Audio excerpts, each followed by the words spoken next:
ہم نے قربانی کا جانور خریدا تھا لیکن بعد میں وہ گم ہو گیا. صحیح ہے. تو ہم نے لہٰذا ہمارے پاس وسعت تھی، پیسے تھے، تو ہم نے دوسرا جانور خرید لیا. اب جب ہم نے دوسرا جانور خرید لیا تو ہمیں وہ پہلا جانور بھی مل گیا.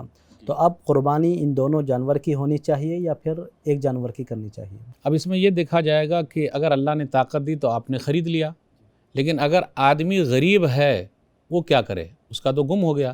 تو اس نے جو پہلے خریدا تھا بڑی محبت میں تو اللہ تعالیٰ اس کو ثواب دے دے گا. لیکن اگر مل گیا تو وہ کر لے، کوئی مسئلہ نہیں. لیکن اگر آدمی مالدار ہے، اللہ نے طاقت دے رکھی ہے، تو وہ دوسرا بھی خرید لیا تو اس میں کوئی حرج کی بات نہیں ہے. آپ غور کرتے ہوئے چلیں. اس لیے یہ کہنا کہ اگر گم ہو گیا تو خریدنا ضروری ہے غریب کے لیے، تو یہ صحیح نہیں. مالدار آدمی خرید سکتا ہے. ام المومنین عائشہ رضی اللہ تعالی عنہا نے قربانی کے لیے 2 اونٹ خریدے، پھر یہ دونوں اونٹ گم ہو گئے تو عبداللہ بن زبیر رضی اللہ تعالیٰ عنہ نے ان کی جگہ حضرت عائشہ رضی اللہ تعالیٰ عنہ کے پاس سے دوسرے اونٹ بھیجے اور انہوں نے دونوں کا نہر کیا، یعنی قربانی کی.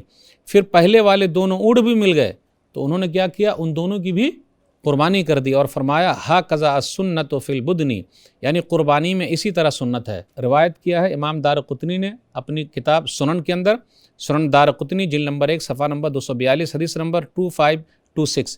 تو اسے یہ پتہ چلا اگر آدمی کے اندر طاقت ہے تو وہ ڈبل خرید لے اور اس کے بعد اس کی بھی قربانی کر دے. یعنی ایک معنوں میں دونوں جانور کی قربانی کرنا چاہیے، پہلے والے کی بھی اور یہ دوسری مرتبہ دوسرے والے کی بھی. لیکن اگر آدمی غریب ہے تو ایک گم ہو گیا پھر ملا نہیں تو اس کے لیے ہے کہ وہ نہ خریدے. لیکن اگر مل گیا تو وہ قربانی کر دے. تو دونوں جانور کی قربانی کر دے، یہی بہتر ہے، روک کے نہیں رکھنا ہے. مرسی ایجوکیشن سسٹم آپ کے لیے، آپ کے اہل خانہ کے لیے، لڑکیوں کے لیے، بزرگ خواتین کے لیے، معصوم بچوں کے لیے بہترین عالمی سطح کا تعلیمی نظام لا رہا ہے. عقیدہ، دین، فقہ، تجوید، ایسے اسلام کی بنیادی بہترین تعلیمات سکھائے جائیں گے. لہٰذا آپ اپنے بچوں کو، گھر کی خواتین کو ضرور اس پروگرام میں شریک کروائیں.